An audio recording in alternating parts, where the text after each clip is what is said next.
All right, welcome. My name is Sharif ASIRI from ASIRI Designs. Today we're talking about managing bulk water on flat roofs and how to prevent leaks and failures in your flat roof systems. If you're here, you're probably either an architect, a designer, a builder, a roofer, or maybe even a curious homeowner or business owner if you're dealing with a flat roof on a commercial structure. Flat roofs kind of have a reputation for being leaky. They don't work.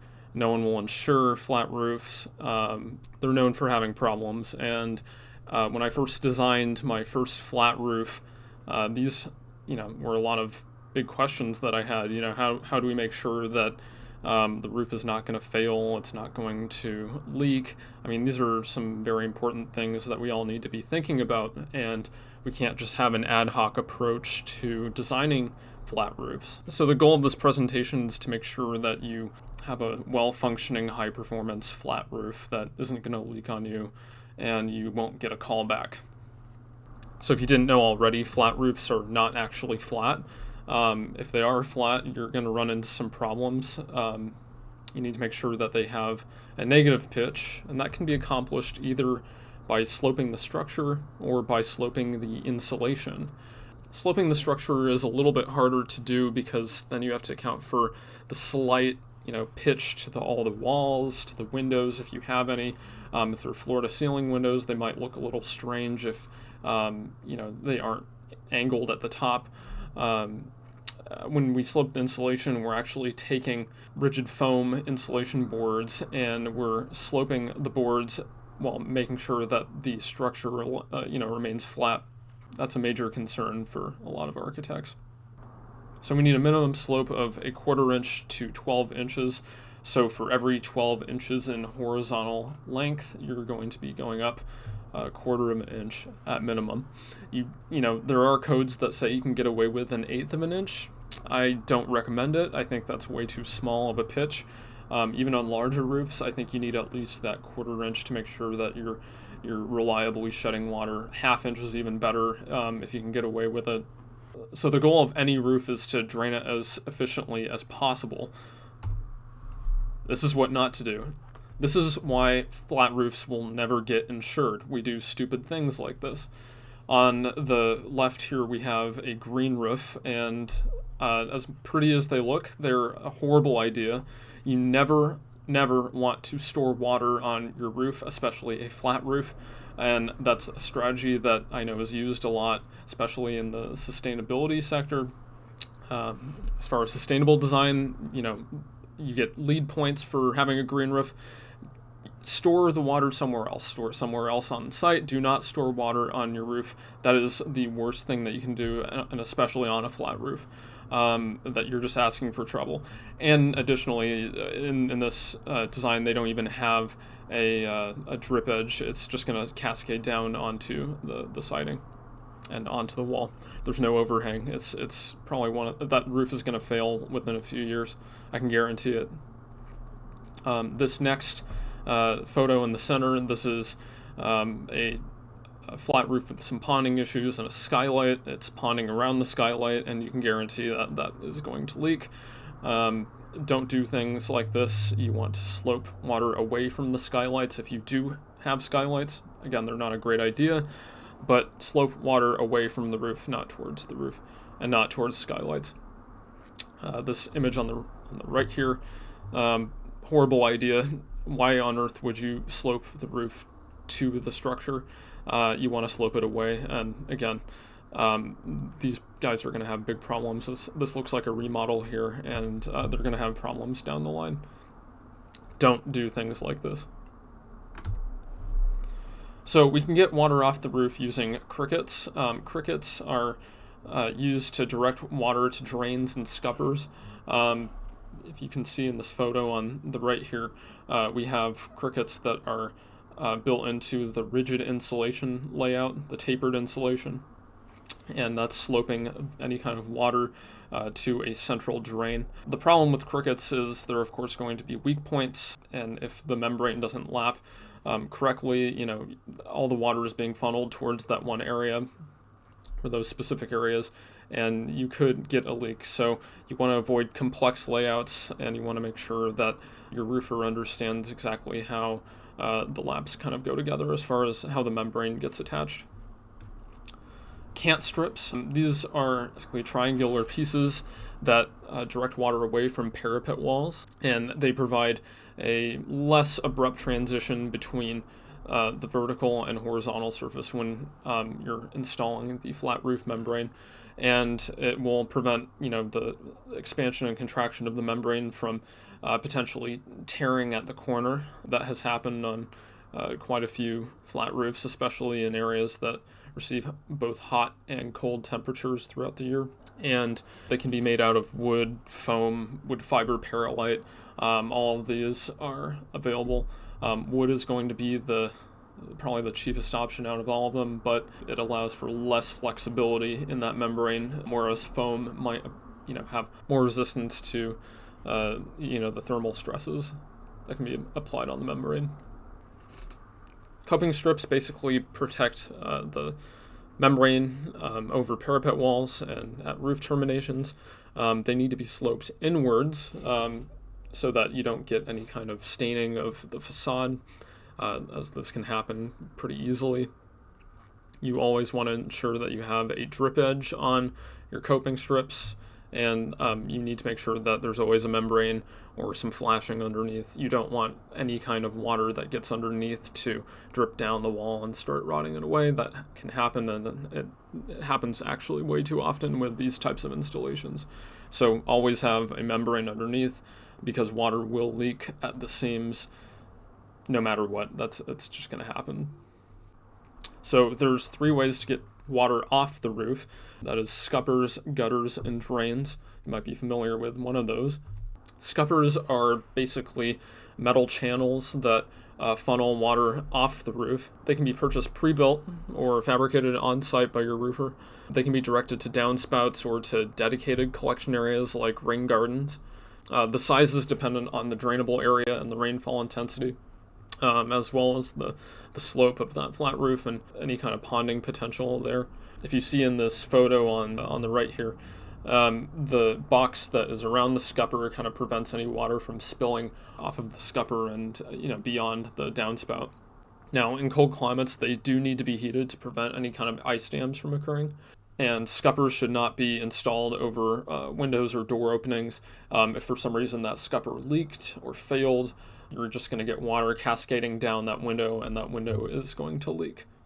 As far as gutters, I think everyone is pretty familiar with gutters. For flat roofs, they can be attached or integrated. They're more ideal for simple roof forms since the path of the water is a little bit more predictable. The size of the gutter is dependent on the roof area, so if you have a very large roof area, you're going to need a larger gutter. Smaller ones, not so much.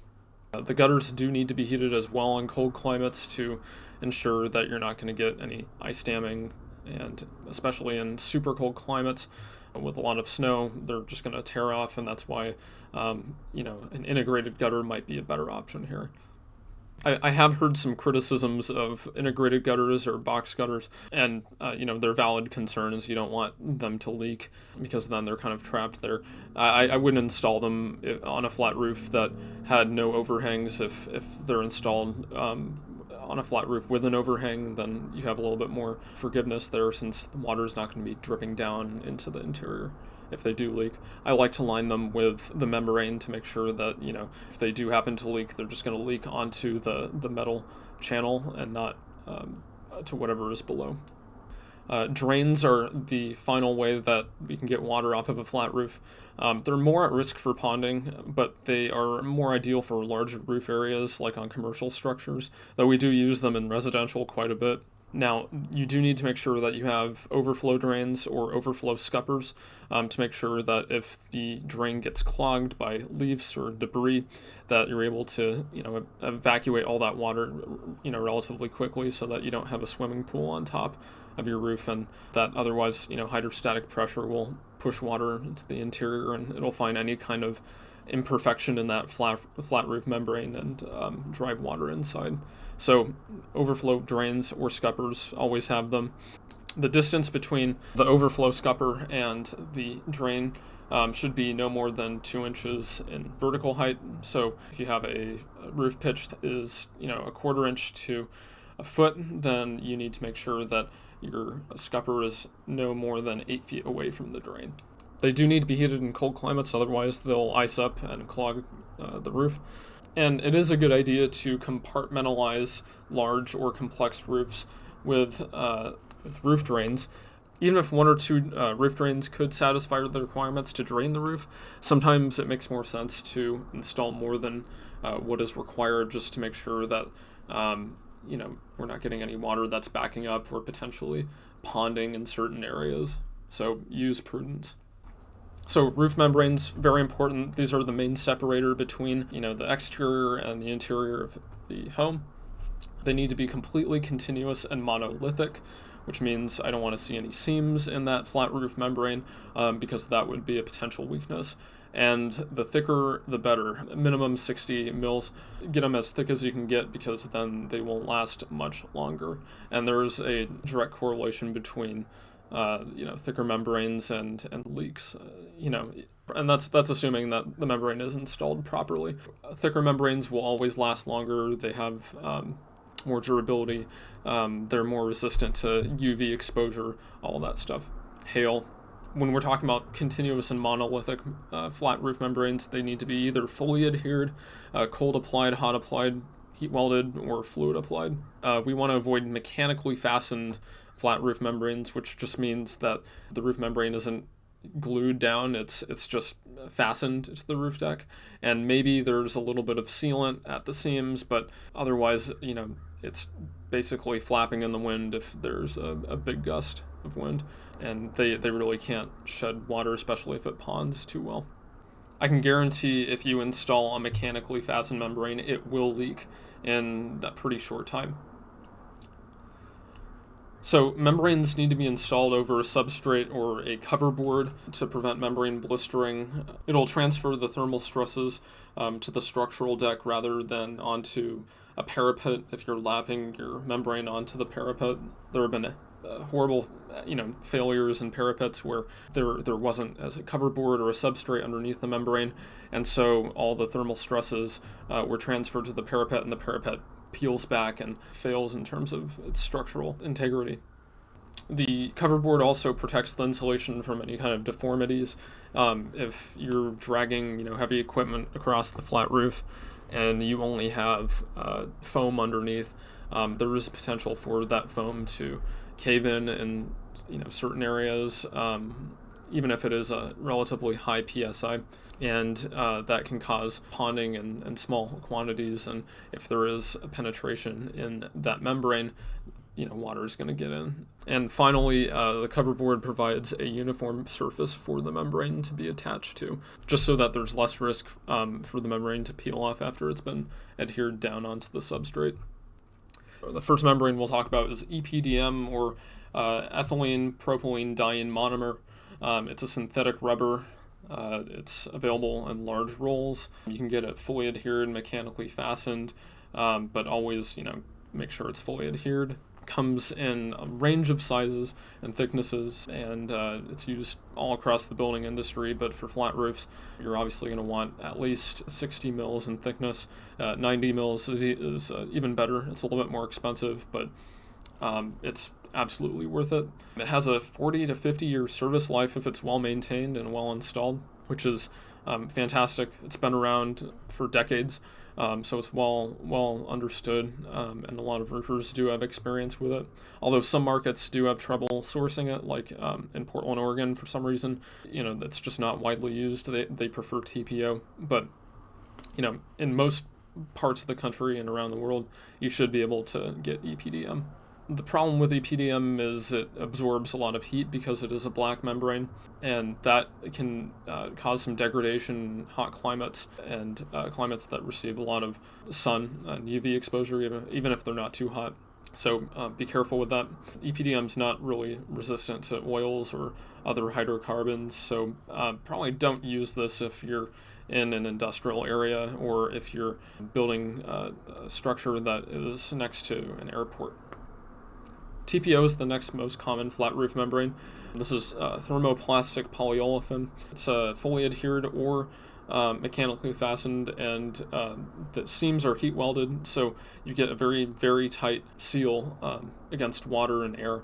But that makes it a little bit of a step up from EPDM, since EPDM does not have those heat welded seams. It does have a little bit less of a service life at 20 to 30 years, but it is more heat and UV resistant than EPDM, which means that you may want to consider using it in hotter climates, but it is more expensive than EPDM, so you might want to weigh your options there. You can get coatings for EPDM that are high albedo, which means that you can get reflective coatings for that material. So, see what's available and use the product that makes more sense for your project. PVC is probably the next most common flat roof membrane material. It's polyvinyl chloride. It's also a thermoplastic. Typically, it's heat welded, not always fully adhered, but of course you want the fully adhered with the heat welded seams for maximum waterproofing and air sealing. The service life of PVC can be a little bit variable, between 15 to 25 years. It is highly reflective, but it degrades relatively quickly with UV exposure, because the plasticizers migrate out of the material, and it undergoes dehydrofluorination, which causes the membrane to become brittle, and then it's less resistant to thermal stresses, and once it becomes brittle, then water is able to get in and penetrate that membrane. It is incompatible with polystyrene products, so you can't install this in direct contact with EPS foam or XPS foam. A lot of people don't really know that side of PVC, so make sure if you do have a EPS as your insulation, you need to make sure that you have a coverboard between it. Same thing with XPS, or if you are using PVC as a protected membrane roof, which is what I recommend PVC is used as, you need to make sure that you have some type of drainage mat between the insulation layer and the PVC membrane. PVC is chemical resistant, so you'll often see PVC roofs on commercial and industrial buildings. So that's one thing it has going for it compared to TPO or EPDM. KEE is another version of PVC, but it's the additive that is, it's a polymer additive that is added to the PVC during manufacturing. It's ketone ethylene ester, and basically it takes all those weak points of PVC as far as the UV degradation and plasticizer migration. It makes it a lot more resistant to UV degradation and dehydrochlorination. So it has a 30 to 40 year service life, and like PVC, it's fully adhered with heat welded seams. They've used this on a lot of architectural buildings that may have strange roofs, butterfly roofs, curved roofs.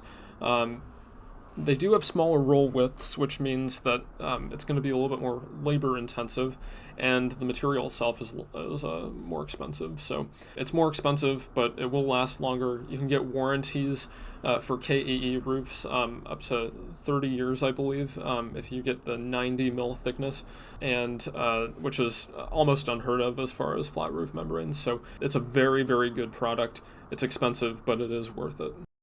Modified bitumen or torch down roofs are probably what most people are familiar with, especially in the South. They can come in the form of APP or SBS, which is atactic polypropylene, or styrene butadiene styrene.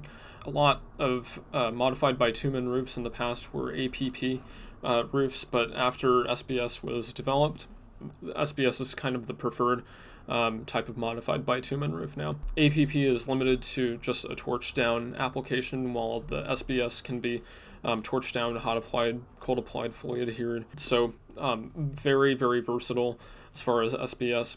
The service life of modified bitumen roofs kind of vary between 20 to 40 years, depending on how they're installed and the thickness of the buildup. They can come in as thin as 120 mils to up to 240 mils. So as we kind of mentioned before, the thicker the better as far as flat roof membranes.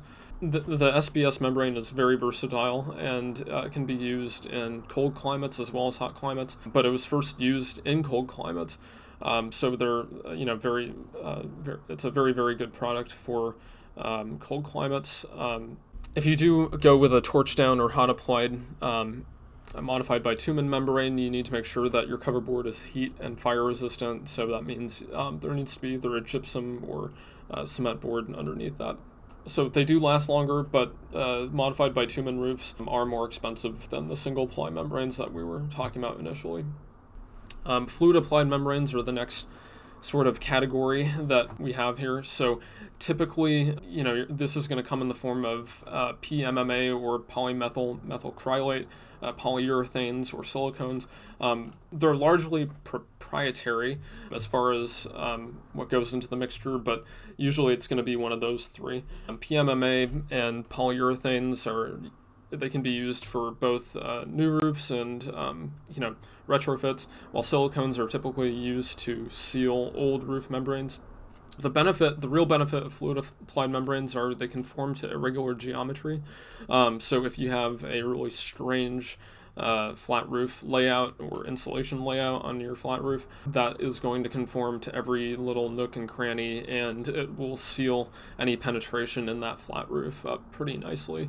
A lot of these flat roof fluid applied products are very UV stable, which is a benefit that they have compared to a lot of the single ply membranes. They are quite durable. Some can last for 25 years, some 30 years, some a little bit less, but of course you need to make sure that they're applied in the appropriate thickness as recommended. So again, that minimum 60 mil thickness kind of applies across the board there. Fluid applied membranes are applied in layers, so usually you'll have a primer on top of your coverboard or substrate, and then polyester fabric or something similar, sometimes fiberglass fabric is applied on kind of like a fleece membrane. And then on top of the fleece, you'll install a few layers of that fluid applied product. Now, fluid applied membranes are quite expensive, and you need to make sure that they're budgeted for initially if a fluid applied membrane is to be used. There can be some problems in cold weather applications. So PMMA and silicones, they generally need to be installed at temperatures above 50 degrees Fahrenheit. Polyurethanes have a little bit more flexibility. They can be installed in temperatures below 40 if they have an additive, but again, a lot of these recipes are proprietary. You might find outliers which can be installed in lower temperatures, but as a general rule, apply your fluid applied membranes in temperatures that are 50 degrees Fahrenheit or higher. So now we're going to talk about a few details just to get right and to kind of show you how all this ties together as far as managing water and making sure that you're not going to have a leaky flat roof. So this is what I would call a pretty typical residential flat roof detail with a parapet. We have a wood frame structure, and we have tapered rigid insulation that is providing the slope of the flat roof. We have a 60 mil EPDM roof membrane that is being installed on top of a substrate. That substrate can be anything that we described. It could be OSB, it could be ACX plywood, it could be gypsum, it could be cement board. Any of those would work. It could be high density fiberboard. That works as well for EPDM. And we have a cant strip that is directing water away from the parapet wall, so that we don't have any kind of water that could penetrate at the corners. If the membrane expanded and contracted and caused any kind of blistering or any kind of tear, that would not be a problem, or be less of a problem that we could address if we didn't have a cant strip. We also see that there's a stainless coping with a drip edge on either side being installed over a beveled plate, and we have a membrane that laps over the parapet underneath. So any water that happens to get underneath that stainless coping will drain out on either side. Then if we trace that flat roof membrane over the top of the parapet, it's taped to the self-adhered weather barrier on the wall. So any water that happens to get behind the wall, it's just going to drip, harmlessly down that peel and stick membrane rather than get behind into the wall. This next detail is a detail at a scupper. There's plenty of ways to do scuppers. I'm not saying that this is the only way. This is the way that this scupper is done. This is more of a custom scupper detail. And we have the flat roof membrane. It gets lapped over that metal scupper, and the scupper terminates at the downspout. The scupper is set in some butyl-based sealant and is basically sealed from the underside of that scupper, so that if that scupper ever leaked, it would just drain down the weather barrier on the wall and not cause any kind of problems within the wall. So always lap the membrane on top of the scupper to make sure that you're not going to have any kind of leaks or penetrations there. This next detail gets a lot of people into trouble. This is where flat roofs meet walls. So here we have our fully adhered single ply membrane. It could be EPDM, PVC, KEE, doesn't matter. And that is installed over our coverboard here, which we've been talking about. The wall itself is protected by a Cant strip so that any water that happens to maybe back up or drip down is going to be directed away from the wall. The membrane laps up the wall into a termination bar, and that's set with some sealant. And then the weather barrier above also terminates at the term bar, and then those two connections and the term bar are taped with a flexible flashing tape to make sure that we have continuity between the waterproofing of the wall and the waterproofing at the roof. We also have a stainless flashing that's kicking out any water away from the wall and onto the flat roof membrane, and that's also taped to the weather barrier. And then that membrane comes up, roughly at least 6 inches to make sure that, any water that does get backed up isn't going to penetrate the wall here. So that's how to do a flat roof to wall connection correctly. So finally, we have a skylight. And this is how to do skylights right if you are going to do a skylight on a flat roof assembly. We have a domed skylight. This kicks water away from the skylight and prevents any water from potentially getting into the frame and into your home or into the building. This is a polycarbonate dome cover, and that gets placed on top of the actual skylight. There's a lot of products like this that are already manufactured this way. So anyways, the point is we're directing water away from the window, away from the house, and it's kicking it down onto the rest of the flat roof. And you'll notice on either side of the skylight, we're sloping the insulation away from the flat roof and not towards it, like in that initial picture that was shown at the beginning of the presentation. We want the membrane to lap up onto any kind of blocking that is supporting the skylight and onto the skylight to make sure that we have complete continuity of the waterproofing layer, and to make sure that any water or air isn't going to get into any of these seams. So slope water away from the skylight, away from the skylight, away from the skylight. That's really key. So this concludes our presentation here. There's plenty of free articles on flat roof design and other building science content at my website at ASIRIdesigns.com. I do have a book coming out spring of 2023. Look out for that. It is a guide to flat roof design in hot, temperate, and cold climates. All of those will be available at ASIRIdesigns.com. I also do provide some consulting, so if you have any questions about a specific project, again, go to my website and schedule a meeting with me. So thanks everyone, and good luck on your projects.